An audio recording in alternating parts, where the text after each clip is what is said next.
30,000 அடியில் plane போயினுக்குது sir. திடீர்னு பைலட்டோட குரல் ஸ்பீக்கரில் கேட்குது. ஓ மை காட் ஷேட்டோ,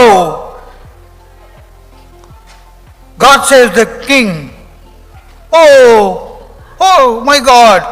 அவ்வளோதான், எல்லாம் பயந்துட்டான். ஏன்னா கேப்டனே கத்துறான். அதில் ஒரு மெட்ராஸ்காரன் பேசஞ்சரு என்னதான் ஆச்சு பார்க்கலான்னு உள்ளே போனான். காக்பிட் இருந்தான். ஏன் கத்துனேன் அப்படின்னா, ஓ சாரி சாரி சாரி சுவிட்ச் ஆஃப் பண்ணல சாரிண்ணா. இல்லை நீ ஏன் கத்துன? என்ன ஒன்றில் காஃபி குடித்தேன், ஷேக் ஆகி காஃபி பேண்ட்டில் நனைஞ்சிச்சு. இவன் சிரிச்சின்னா சொன்னான், நீ கத்துன்ற அங்கே வந்து பாரு.